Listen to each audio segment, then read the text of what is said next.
Hey, friends, welcome, welcome, welcome. Michael here with another episode of the Street Smart Ventures podcast. I am super pumped, as always, for a very special guest, Quinn. Quinn, welcome, welcome, welcome. So happy to have you here.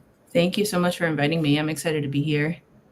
And I am super excited because for our listeners and audience, I've known Quinn for a few years now, and Quinn, they'll explain what they're about and all the amazing things they do. But I am so excited for our chat today with Quinn because we're going to talk really the A to Z on community building, connection, just really everything that is the foundation of relationships and how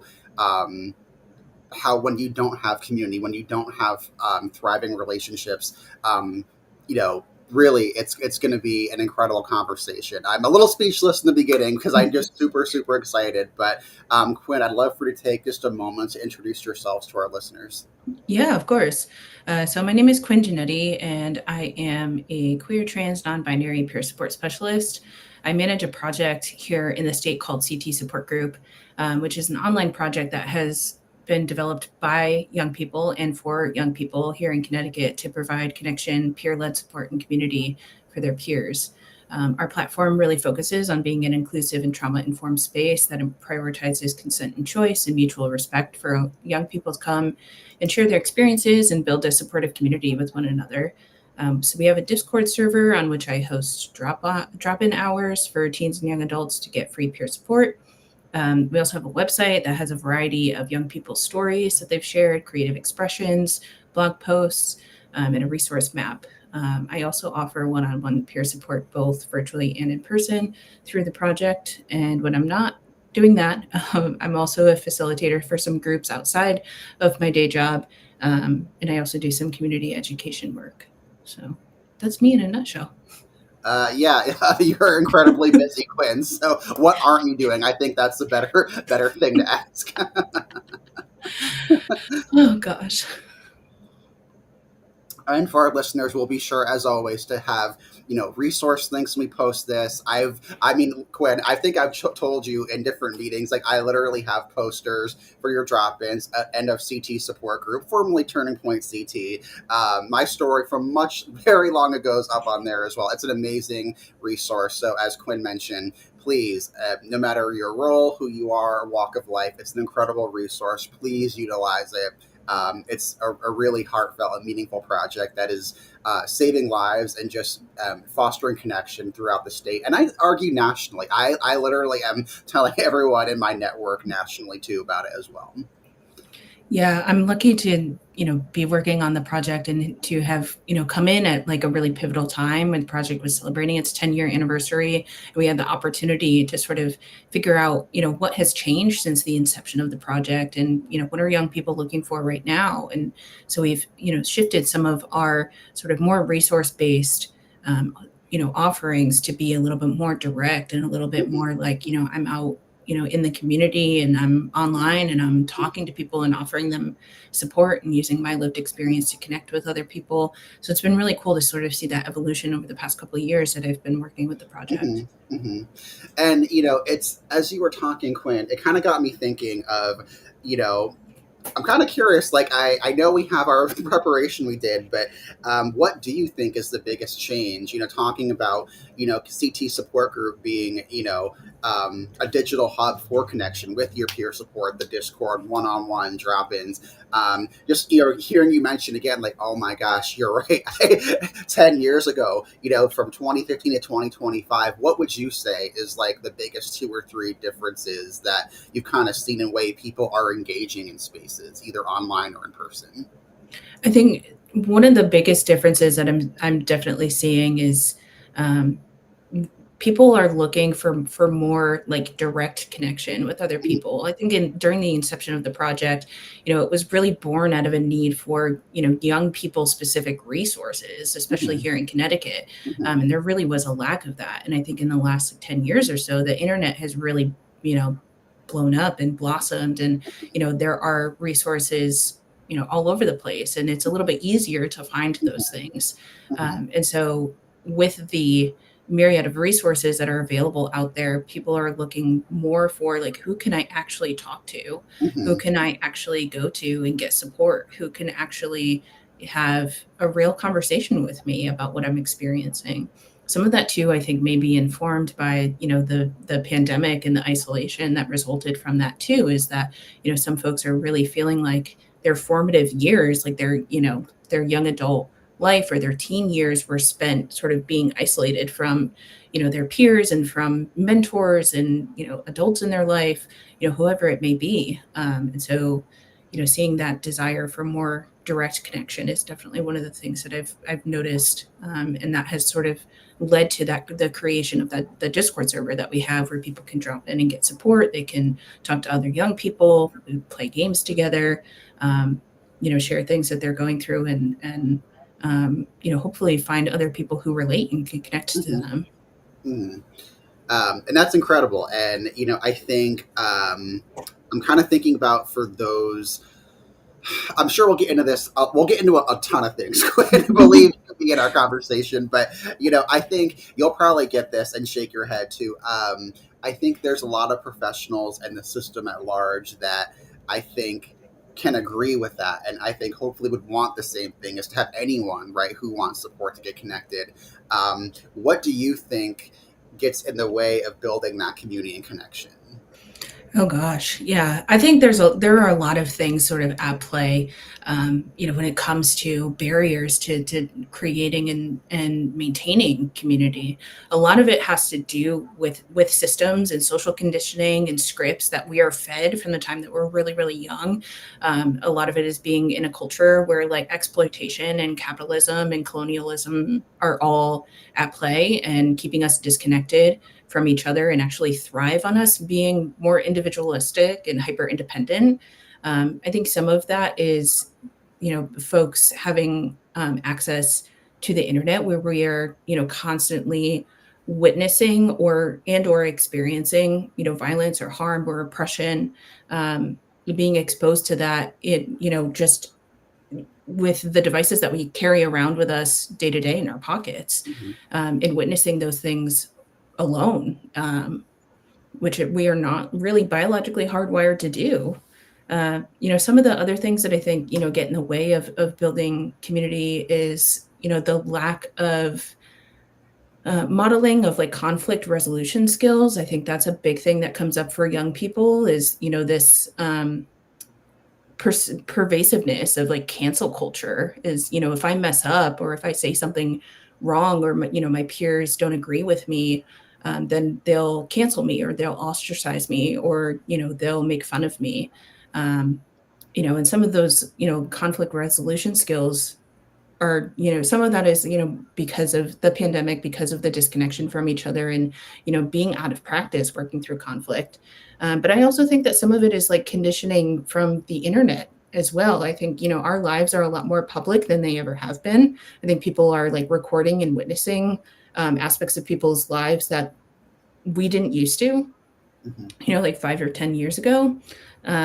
And so there's this idea that, or there's this feeling that people are like, oh, I feel like people are watching me or they're judging me or I'm feeling like surveilled in a way by my peers. So I think some of it is that. I also think that cancel culture really like plays into, this idea that like people that you disagree with are like your opposition or the people that you disagree with are disposable as opposed to like opportunities to learn and grow and Hmm. maybe take in other points of view. um, I think a lot of us are also insecure, and we all have our own reasons for being that way. I know like I definitely struggle with insecurity in a lot of aspects of my life. But I think when you compile that like insecurity with being risk averse or not Hmm. wanting to take risks, it keeps us divided and like disconnected from each other. Community doesn't fall out of the sky. And I think a lot of people are like surprised when I say that, but it's true. Like it requires like effort and Hmm. consistency. It Hmm. requires showing up and it requires offering what you have to offer and knowing yourself well enough to know what those things are. So I think those are some of the things that like get in the way of building community. I think, that conflict avoidance, that like being risk averse, the insecurity, the systems, like there are so many different Mhm. levels and layers. Mhm. And I could Mhm. talk about this forever. Yeah, yeah.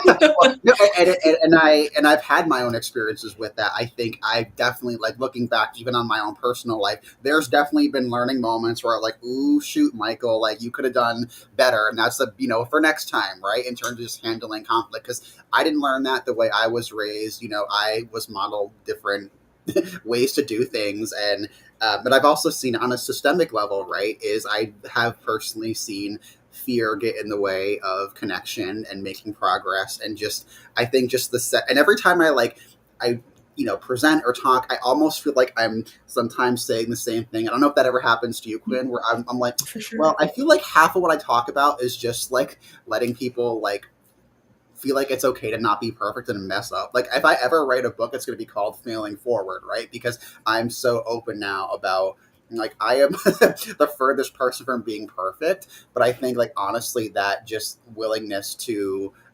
stumble, try things out is just such a key trait that has at least let me try. Like even if I had to Yeah, try like a million different things, I'm thinking a lot about what you said and just the cancel culture. Right? It's almost like because I've heard from other young people like they feel like they don't have the grace to make mistakes. But hmm, it's almost like there's this through this circle of pressure, right? If everyone feels like, oh my gosh, I can't make a mistake, or I'll be ostracized, or I'll be like shut out, or I'll be punished. So you're bringing up a lot of really, really interesting things right there.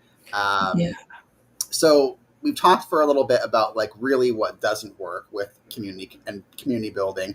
What would you say in your own experiences has really you've talked a little bit about that consistency and just showing up. Is there anything else on your heart and mind, Quinn, in terms of what really can work when we're trying to connect with each other? Mm. There's I think one of the things that I think I come back to a lot when I think about like my community and the ways that I want to show up in my community, the things that I have to offer, is keeping in mind that there are systems that like benefit off of us staying disconnected from each other, and being isolated, and not wanting to perpetuate or like work in favor of those systems, knowing that like these are things that I don't believe in. Like I don't believe that we are meant to be this disconnected from each other. I don't believe that we are meant to take in so much scary, negative, bad information, on a Hmm. consistent basis. Um, I believe in the power of community and showing up for one another. I also believe in like pushing against this idea that we don't owe each other anything. This mindset, I think, has been really, really harmful, when it comes to especially young people, and feeling isolated or disconnected, or like they don't have folks who they can rely on. Because actually, we do owe each other. We owe each other a lot. We owe each other interdependence. I don't think that anyone gets to the point that they are in their lives solely by themselves. We need people in our community who are like witnessing us and giving us feedback and holding us accountable. Um, so I think those are the things that are important. I think one of the things that works if you're like kind of starting from the ground up, creating your community, is joining groups. Like, I call this my like Little Mermaid spiel, but it's so true. Literally, you know how Ariel is like, I want to go where the people are. Like that's Hmm. what you do to go to Yeah. your community. Like Did you you need know to. that's my favorite Disney movie, by the way? I don't know if you knew I that. didn't, but I'm so Side glad note. I referenced it. Um, she wants to be where the people are, and like that's what we need to do. We need to literally go wherever people are gathering and things are happening, and we can follow our own interests based on that. Like we can go to support groups, find a class or a sporting event, a faith meeting, an LGBTQ plus center, stuff happening at your library, mutual aid groups, like the independent bookstore down the street, like music making gatherings if you're interested in music, theater performances, pride festivals, book clubs, stitch and bitch, like food pantries, protests, game nights, Discord servers. Just like follow your interests and find your Mhm. people. Talk to your neighbors, talk to your roommates. So many people are like, "Oh, I feel isolated and disconnected, and I really want to like be building community." Like, y'all don't even talk to your roommates. Come on now, please, please, like make an effort. and talk to your elders too. I think that's a part of the conversation that gets missed a lot too, is like I've learned so much from people who have more life experience and wisdom than I have, people who have lived more life than I have. And that isn't even necessarily just an age thing too. People who have experiences that are different than mine. Um, it's really important to like seek those things out and learn from people. Um, with those things, like taking the time too to figure out yourself and what your strengths are and find places and communities to offer your time and your energy and your resources, whatever those may be. Know yourself well enough to know what you're good at and then find spaces to offer those things. Keep in mind what you're looking for in relationships. Are you looking for emotional support? Are you looking for practical support? Are you looking to connect with people or network in different ways? Are you looking for folks to go out with and just do things with and have a fun time? People to learn from, people to share with. Like, think about the things that are important to you, and then honor your risk tolerance. Know that you have a comfort zone and you have a growth zone, and then there's a more of like a danger zone, I guess. And Mhm, so finding a balance, between spending time in your comfort zone and spending time in your growth zone where things might not necessarily be comfortable, but they're not dangerous, mhm, is a really important thing to consider when you're like, how do I grow my community? mhm. Go where the people are, figure out what your strengths are, talk to your neighbors and your roommates and your elders, honor your risk tolerance. Mm. I got a lot to follow up on this, Quinn.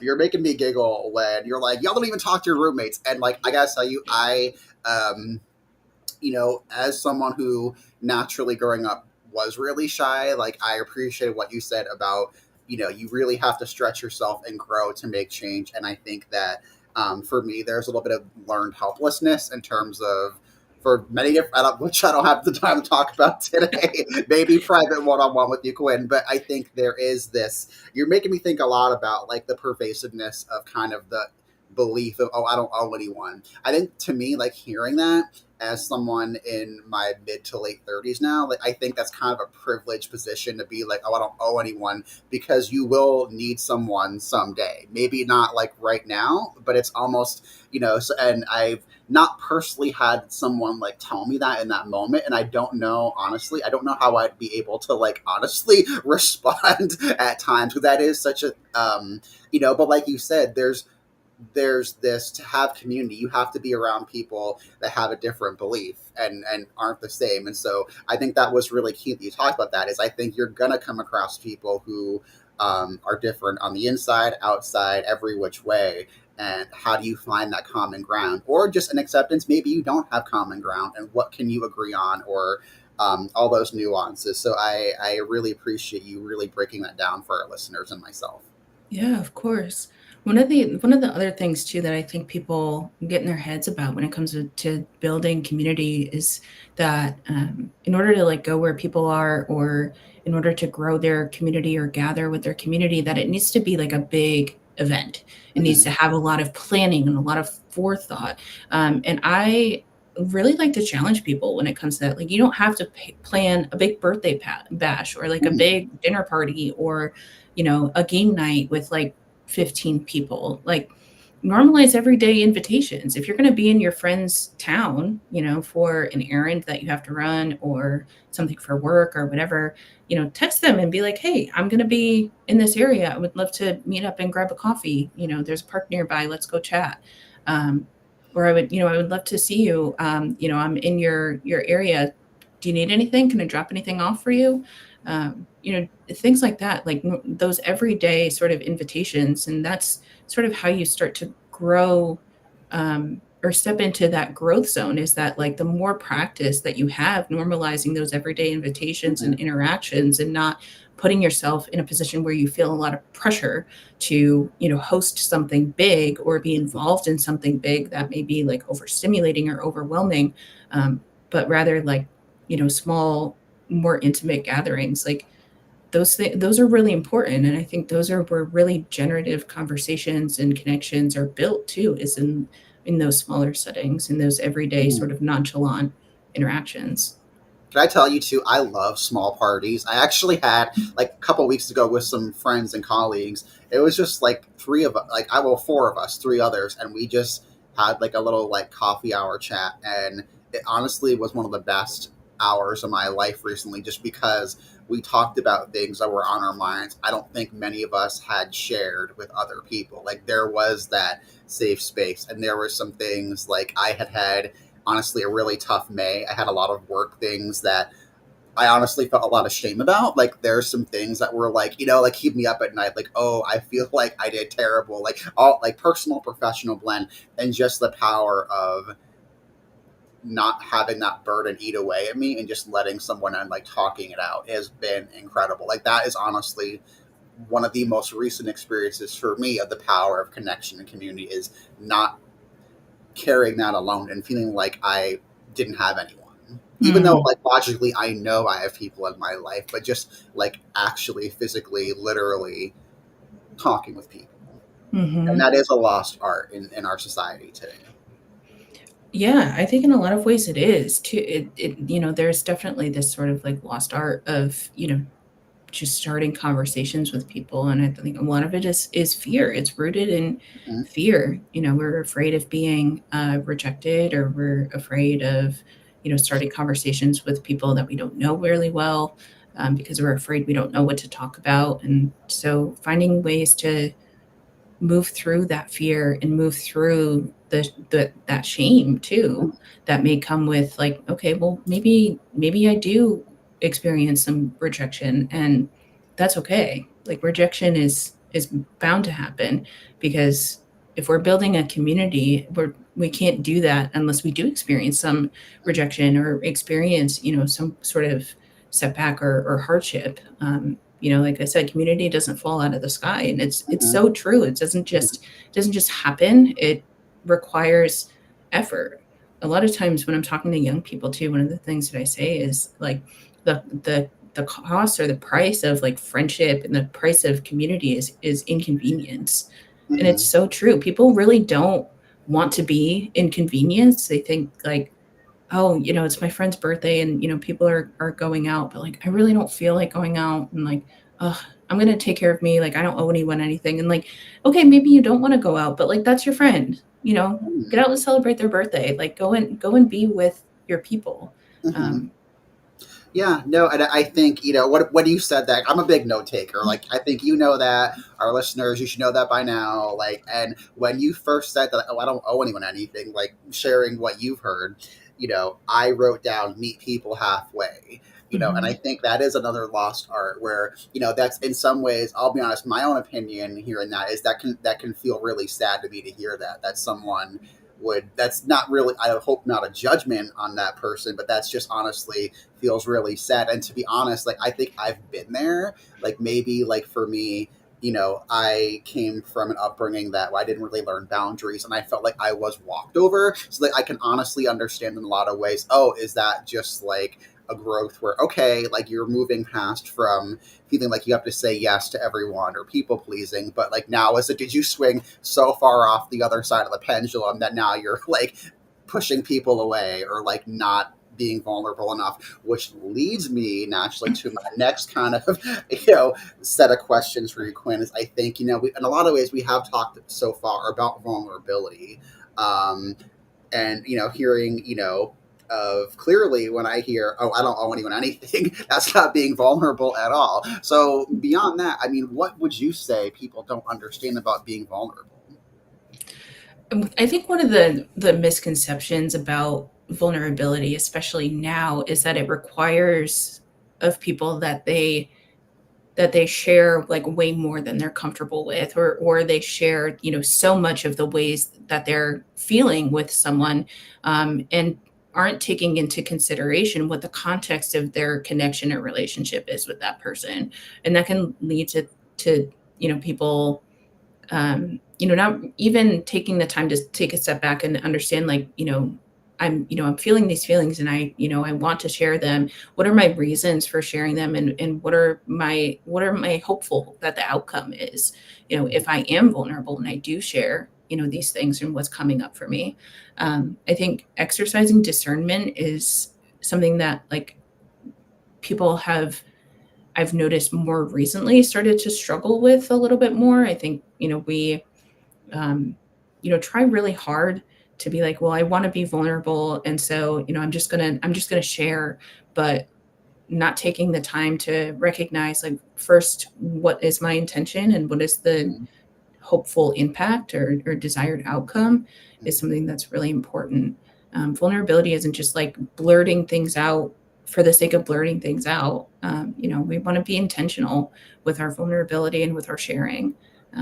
So I think that's one of the things that gets really misconstrued or misunderstood. Mhm. Mhm. I think when you were talking, like, I almost thought like red light, yellow light, green light. Like, are there, like, understanding there's going to be people or places that you should feel okay now, hey, this is a red, stop, don't go, don't share zone.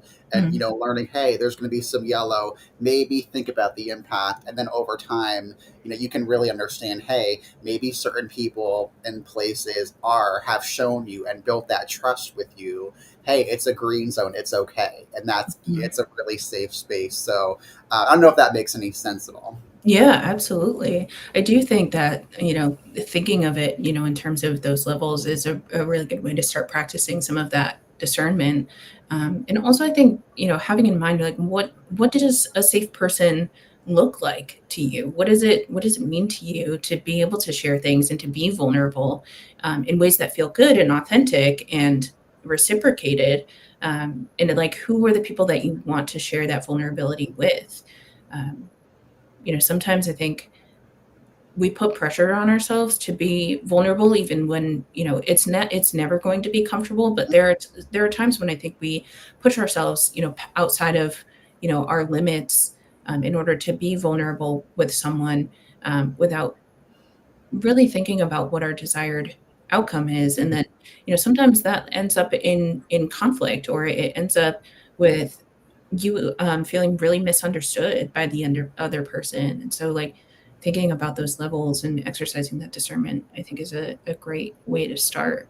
um, Vulnerability also, there's a lot of tools for folks to be able to practice vulnerability, even starting, as sort of low level as like a feelings wheel, trying to figure out what are the things that are coming up for me, what am I feeling, and then taking the steps to sort of unpack, like, why may I be feeling this? Are there certain situations with this person that I'm, in relationship to, that bring up these feelings? What does that look like? And then even like tools like, you know, thinking about, being vulnerable with ourselves. When we find ourselves, acting in ways that, like, either we're not proud of or don't feel in alignment with what our self image is, finding ways to be vulnerable with ourselves and take a step back and be like, okay, this is how I'm feeling, or this is what I'm thinking, or this is the way that I acted in this situation. What else is true about either this situation? What else is true about the other person? What else is true about me and, that my history and what I've experienced? Like, what might this be rubbing up against? I think taking the time to, like, just ask, those questions, and to be able to be vulnerable and honest with ourselves is Mm, a good place to start. mm. Um, no, you're so right, and I think what I'm thinking about now is, oh, like, this is definitely, like, maybe I'm not the only one, maybe I am, but I think, there's been times in my life where, like, oh, I've made a ton of assumptions. Oh, like, what's really going on for me? What do other people think of me, about me, this, that, whatever, right? And I think, like, in those moments I was not doing well, and just in those times, right? Then later on, coming to find out, oh, I made a lot of assumptions, and that person didn't really think that way. Didn't really Mm, actually, and like what I made up in my own belief system, my own stories, telling myself certain things. That was mm, a huge, huge learning curve for me. So I think, both the being honest and vulnerable with myself, but then, um, really the skill building of, um, realizing even if someone did think something negative about me, that doesn't define who I am, which kind of almost that now is leading me to want to talk to you about mistakes and how have mistakes shaped your life. Do you have anything you want to, or okay sharing about that? how long do you have? I've made a lot of mistakes in my life. I'm 30 and I have learned, a lot about myself, especially, in the last like 5, 6, 7-ish years as I've been on, more of a gender journey and have been, discovering parts of myself that I didn't know existed and also being part of communities that, you know, I didn't know about or wasn't, formerly connected to. So, I've learned a lot about myself. I think in the context of community and mistakes, one of the things that I found myself running into a lot was um, conflating, being generous with having no boundaries. And I think some of that has to do Mhm, with the family dynamic that I grew up in. So I have a sibling who took a lot of my parents' time and effort and attention and affection and protection. Um, and that sort of left me to my own devices in, different periods of my life. And so, I internalized this idea that I had to be small and needless, but also resourceful and helpful, not just to my parents and to my sibling, but also to my friends or to people I was dating. But what I didn't realize is that, generosity always has limits. There's always the context of my own capacity and what I actually realistically have uh, to offer and to give in relationships. And I wasn't honoring my capacity. I was actually really, really out of touch with it for a long time, and taking the time to sort of recognize what my capacity is and using that to make decisions about how I show up for the people in my life, the people that I care about and the communities that I'm a part of was like a really important shift or change. And that's something that I'm still working on. I think there's always room for growth and refinement, but I think a lot of the mistakes that I made were being in relationship to other people where I co-created this expectation that I was always going to be available, that I was always going to be able to show up and to offer resources and to, change someone's tire or, whatever, or cook a meal or help someone cover a bill, like whatever it was, whatever, the other person like needed. We co-created this expectation that like, oh, I can just call Quinn and like Quinn will show up and Quinn will be there. And it led to me being in relationships where I was like building resentment, but I didn't understand why. I was like, well, I don't understand. Like what, I'm being generous and like, these are people I care about. So I want to offer these things, but I also was offering them in relationships to people who like were not interested in reciprocity and mutuality. mhm, mhm, And it took me a long time to understand what that realistically actually looks like. I was really uncomfortable asking people to show up for me. I was uncomfortable asking people for help. I think I had this idea where like I always had to have things figured out. And that led me to a lot of situations where like when I didn't have things figured out, things in my life would just start sort of imploding mhm, because I wouldn't tell people what was happening. I wouldn't tell people what I needed, and I was really far removed from like what my needs actually were, and I didn't have the tools or skills to ask people to help me meet those needs. And once I started to shift away from being in those relationships where mutuality wasn't at the central core of those relationships, but also teaching myself and practicing checking in with my capacity, understanding what my needs were, and understanding how to ask for folks to help me get those needs met was like it was really life changing for me in a lot of ways. mm.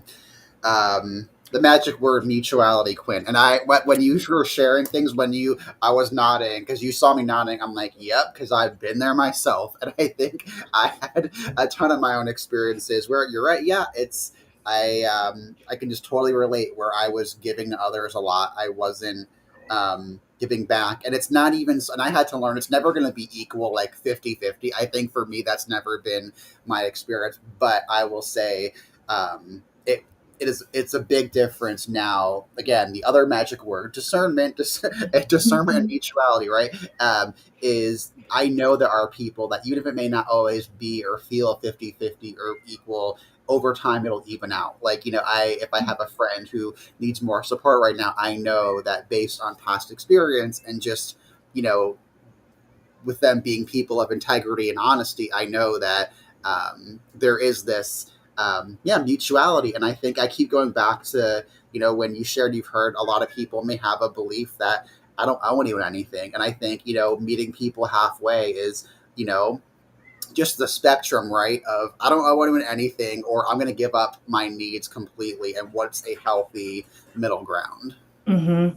Finding that middle ground can be really difficult, and I also think a lot of people have this idea that, um, that, like, even or equal are the same as, like, mutual or reciprocal, and those things are, like, very different from each other. I think mutuality sort of allows each of us to show up with our own capacities and tools and skills and knowledge and, ability to offer support, in ways that feel authentic to us. Like, I have friends who are really incredible at, crafts, let's say, and I am not a Mhm, crafter.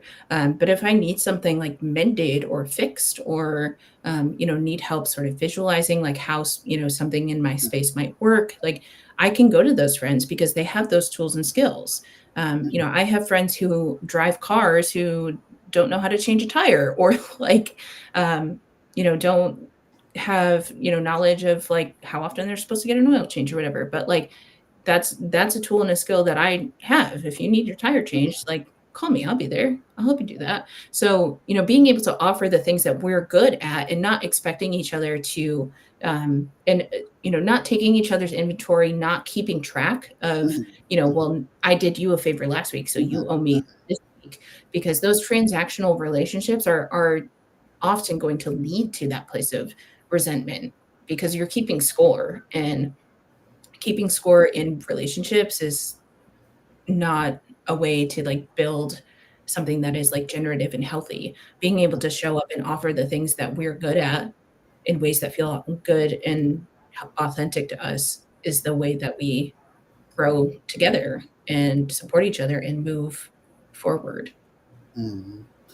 You're talking a lot about generosity. We've talked about that throughout our almost, actually, we're almost at 40 minutes here. Time's flying, Quinn. But I think what I kind of want to ask, I was going to ask you, what does generosity look like to you? But before I really ask you that, I almost want to ask you, is there has there been an impactful moment of someone being generous to you that like changed your life or just really like impacted how you saw and believe generosity to be? Hmm, that's a really great question. Um, I think I've been really fortunate to have a lot of folks in my life, offer me generosity in ways that I didn't know were possible, in ways that I didn't expect. Um, I think one of the things that I'll say is maybe it's not an individual person, but I do feel like there's a community of people, which is the peer community, who has offered me a lot of generosity. Mhm, Folks who have offered me, time and space to talk about the things that I'm going through and to offer me support. Folks who have taken the opportunity to sort of guide me through a situation as I was very new to becoming a recovery support specialist and figuring out, what is my style of peer support? How do I want to offer it? What feels good, what doesn't? Um, there've been a lot of folks in the peer community who have offered me opportunity, and I think that's one of the most generous things that folks have really done for me is, mhm, inviting me to have a seat at the table, whether that is, at the legislative office building in Hartford, talking with legislators about peer support and the importance of it, whether it's, offering me the opportunity to come and teach a course, or facilitate a group or be on a panel and have a conversation. Folks who invite me to, all kinds of things to come and table at an event that mhm, they're hosting. I think, our community is so incredibly generous in so many ways. And I think, we really do embody that nothing about us without us Mhm. mentality. But we really do mean all of us when we have those conversations. And that's not to say that, the peer community is like one big happy family. Like, of course, there is conflict and discord within our community. There are folks who have different approaches, different ideas. But I think as a whole, I have felt really embraced by the community, and it's something that has been really near and dear to me over the past few years as I've sort of, navigated different situations and have moved into my role of sort of managing the project and have, wanted to hone in my community educator skills and finding spaces and places to offer those things. So I think that's, in most recent history, that's, one of the places where I think I've experienced the most generosity. Mm. That's incredible. It's refreshing to be reminded that it really is just holding the door open for someone behind you, so to speak, just giving someone a chance. Like, how many lives have been changed by giving someone a chance? And obviously, multiple chances, but just an opportunity to show who they are, or what they can do, or just, how they can make an impact. So I appreciate you sharing that, Queen. Yeah. Um, Gosh, wow. So many good things we talked about. I'm kind of, you know me, I'm a little all over the place when it comes to like having these conversations. I kind of want to ask you more about generosity, though. So you've talked really so much about integrating opportunity, just being the most impactful thing for generosity meaning to you. What do you see as within Connecticut, nationally? What do you think? How can we integrate more generosity into our own society and our own like professional, personal spaces? Hmm. That's a that's a great question. I think that there's a lot of things that sort of factor into the kinds of generosity that we are able to offer, whether that's the tools and skills that we have, whether that's the connections that we have, whether that is the it could also be, power and access Mhm. to resources, whether those are financial or other, um, will sort of dictate the kinds of generosity that we are able to offer to our community and to show up with. So that's one of the things that, like, I think we need to continue to think about and keep in mind is that, generosity is not um, it is not unaffected or is not untouched by all of these other things, Mhm. that exist, in our world. But I also think that to in order to integrate more like true generosity, we have to think about what I'm trying to think of how I want to say this. I think we need to stop conflating generosity with people pleasing.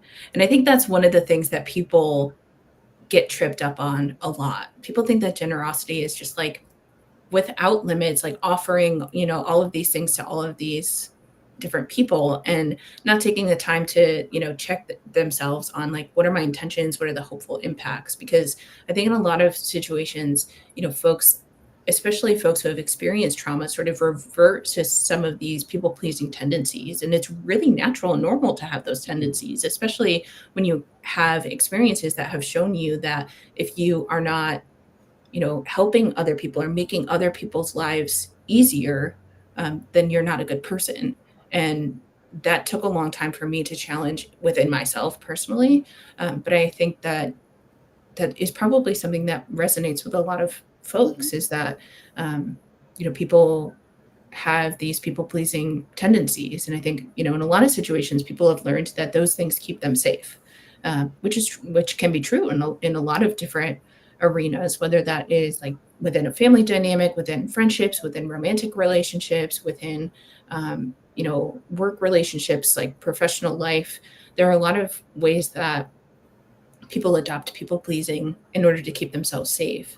And I think when we're moving away from those tendencies and moving into like true generosity and sharing the things that we have with other people in ways that feel authentic and good to us and without, price tags or expectations attached to those things, then I think that is the way that we move forward. It sort of it sort of ties back to like this idea, of mutual aid, which is, where folks are mutually like helping. each other and like allowing, giving freely to each other and supporting each other within a community versus charity, which is, in situations where people who have access to money and power get to decide who is and is not worthy of receiving Mhm. resources with more things that they need in order to like live full and connected and healthier lives. And I think that is true of generosity as well. I think that, what we get to decide the arenas and the spaces that we offer that generosity in, and the folks that we offer that to. And at the same time, we should be mindful about like those spaces, and be mindful about, power dynamics that may come into play when it comes Mhm. to like offering those things. Yeah. Yeah, no, you're getting me thinking because on the other side of the coin, we've talked a lot about, I'd say mostly what we can strive for and move towards. And just it's a lot, a lot of our chat really has been on being aware of our own unique talents, gifts, strengths. How can we use those gift strengths to help others, help the world? But at the same time, knowing our limits and joining and growing and safe spaces. But I kind of want to ask you, I want to be sure I got to this is okay. So like the other side of the coin though, Quinn, what is your advice on like maybe things someone should understand or realize, oh, maybe a space isn't healthy or safe for me, or how do I handle conflict that comes up within certain communities or any community they're in? Mm. Conflict is like one, absolutely unavoidable. I think not only unavoidable, but also necessary, in order to like maintain and be in community with other people. Um, I think keeping in mind that like people are human and they are fallible and they have flaws, and that no one is perfect, no one is going to show up perfectly, and giving each other grace, which, to be clear, does not mean letting people like play in your face. It doesn't mean letting people like get away with things. It doesn't mean being permissive of someone treating you badly, but giving people grace, as an opportunity to, one, understand the ways that they've, contributed to a conflict or to hurt feelings or harm, whatever that may look like. Um, Having a conversation about it, and being able to find ways to move through that conflict is something that's really important, and something that like a lot of folks I feel like are really unsure of.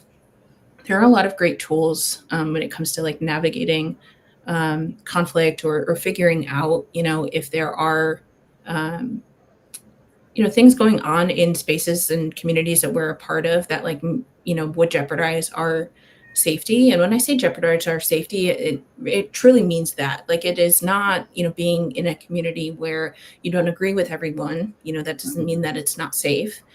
Or being in a community with people, um, who can get loud and animated, like that doesn't necessarily mean the space is not safe. Mhm. But I think finding ways to manage like some like dysregulation that like may happen, and know that like disconnection doesn't have to be the first step following a conflict or dysregulation, Mhm. whether that's like in a group or in a like one-to-one relationship. But that there are other ways that we can move through and manage that. Sometimes that is, taking space. That doesn't mean disconnection though.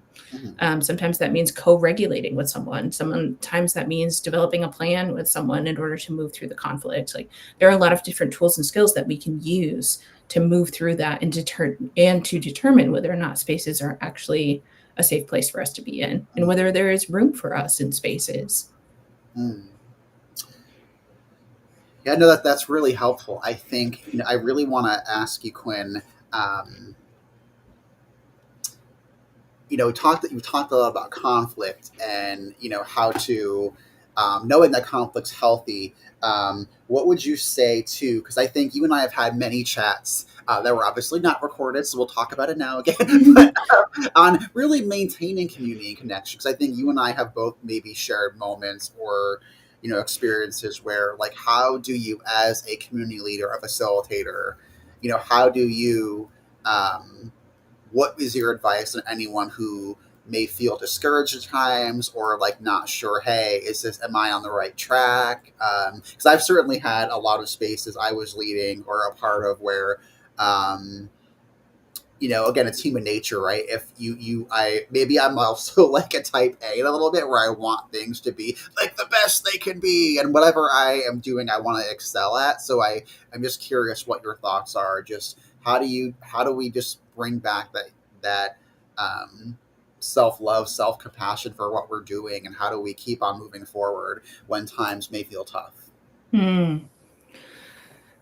I think like living in the world that we live in, it's really, really difficult to maintain connections, but I think it's also really difficult to like offer ourselves compassion when we are so inundated with like the world being like scary and being, potentially unsafe. And for maybe, not knowing or learning like how to move through conflict. Like, there are so many things I think that can really get in our heads, before we offer ourselves compassion.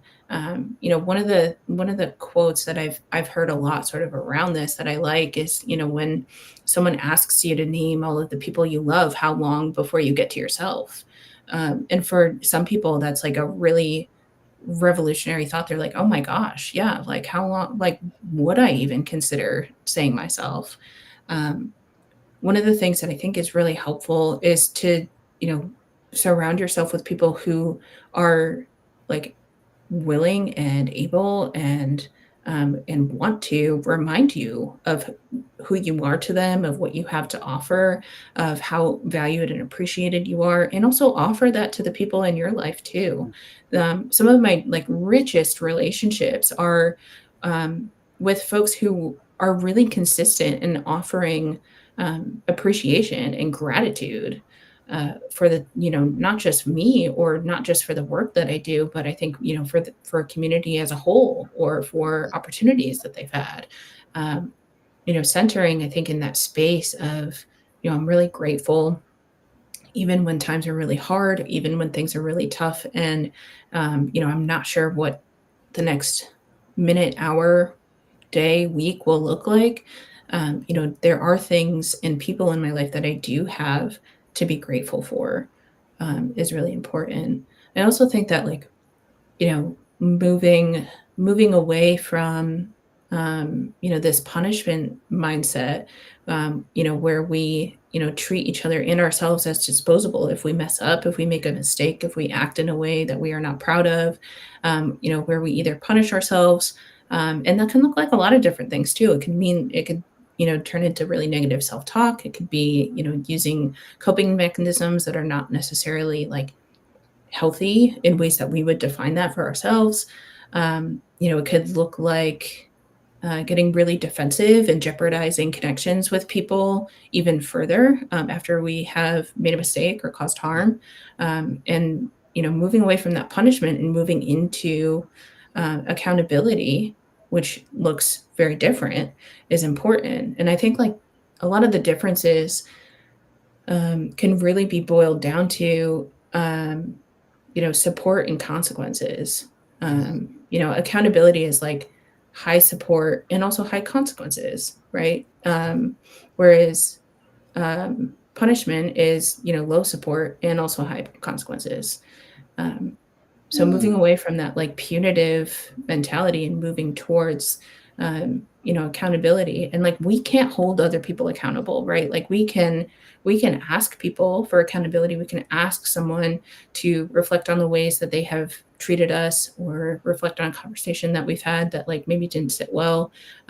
Reflect on the feelings that their behavior has brought up for us. And then we can also ask, we can ask people like, hey, would you be willing to navigate this differently going forward? Or if this comes up, could we do it this way instead? Um, Being able to ask people for that is really important, but accountability has to come from yourself. Like it's important to think about like, what are the ways that I can hold myself accountable? And I think like and especially like as a teen and a younger adult, um, I struggled a lot with accountability because I think for me, I equated I equated accountability with like, well, I'm a bad person, like I'm flawed, Mm-hmm. um, and I am like inherently, not a good person, like because I have messed up, I've caused harm, I've acted in ways that are not congruent with like my self image. And what does that say about me? And instead of using that as an opportunity to reflect and be like, okay, how do I want to navigate this differently going forward? What is the context? Like, because nothing happens in a vacuum. So what was the context of this Mm-hmm. situation? What led me to, behave in this way or to make this decision or, whatever it may be?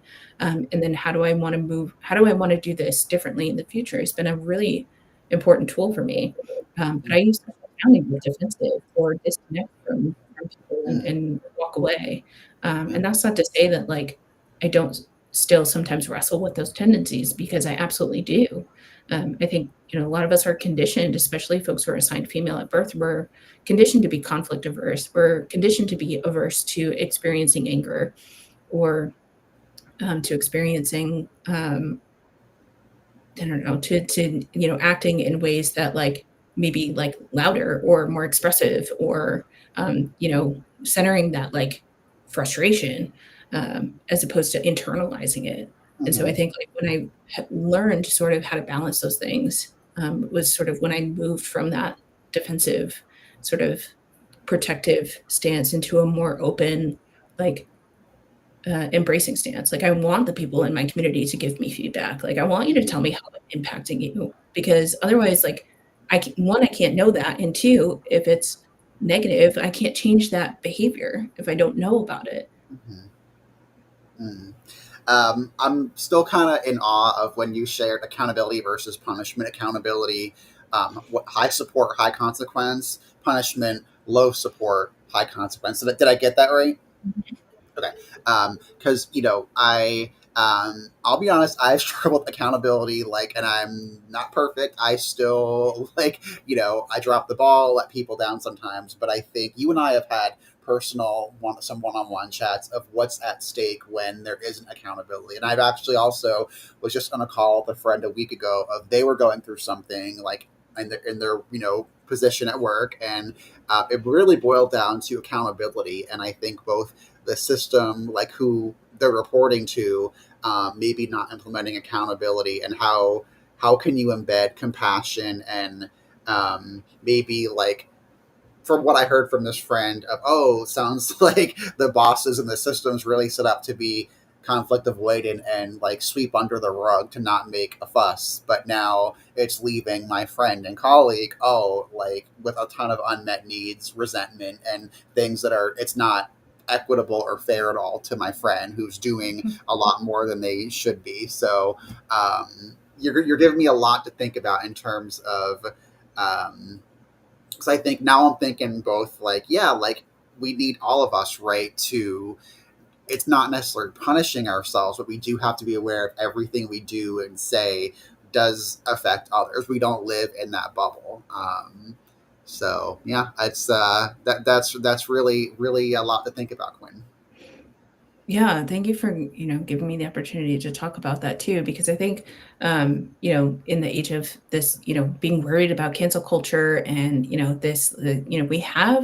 we're conditioned to have this carceral mindset set. Like we want to, when someone does something wrong, like we're conditioned to be like jail immediately. And like, Yeah. I just want to invite people to maybe think about like, okay, like what else is possible? What else is possible in this situation? What are other ways that we can move through this and get to a point where like each of us feels like we're getting our needs met and Mhm. things that can resolve. That doesn't mean that you have to, like I said, like it doesn't mean that you have to give people permission to treat you badly. You don't have to give people permission to, continually let you down or not show up to relationships. But what it does mean is like offering grace in ways that feel authentic to you. Mhm. Um, I could keep chatting with you for hours, Quinn, but I kind of want to. I know we're at the hour mark now, so I just kind of want to ask you. You know, I think to drive this home to our listeners, what's at stake without community, without accountability, without generosity, vulnerability, empathy, everything we talked about. What is at stake for us right now, both in Connecticut and nationally, worldwide? Hmm. Uh, Perpetuation of isolation and loneliness, treating other people and ourselves as though we are disposable when we make a mistake or act in a way that we are not proud of. This perpetuation of a lack of accountability and a movement towards punishing, and wanting to, inflict punishment or harm on another person. Um, Treating each other like emotional vending machines. True, like where we just expect that we can go to someone and dump our feelings and our emotions onto them, and that these things are transactional, as opposed to community building and ways to grow our root system and our connections to other people, and not knowing our own worth.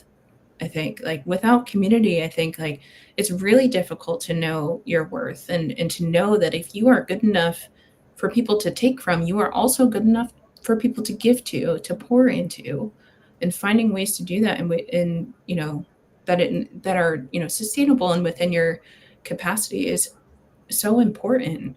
But I think without community, that loneliness epidemic that people keep talking about is only going to get worse. And so I think what I hope to see a world where we are so much more focused on community, where we are so community minded, where we are so much less individualistic and capitalistic and um, consumptive, taking Yeah. away from, an extractive and exploitative. Like, we actually don't have to participate in those things. Like, we don't have to treat each other as though we're disposable. We don't have to take and take and take from each other until we can't anymore. We don't have to give and give and give to other people until we can't anymore. Like, there are sustainable ways to do this. And so I really, really do envision, like, a world where we feel more hopeful and feel more connected to each other.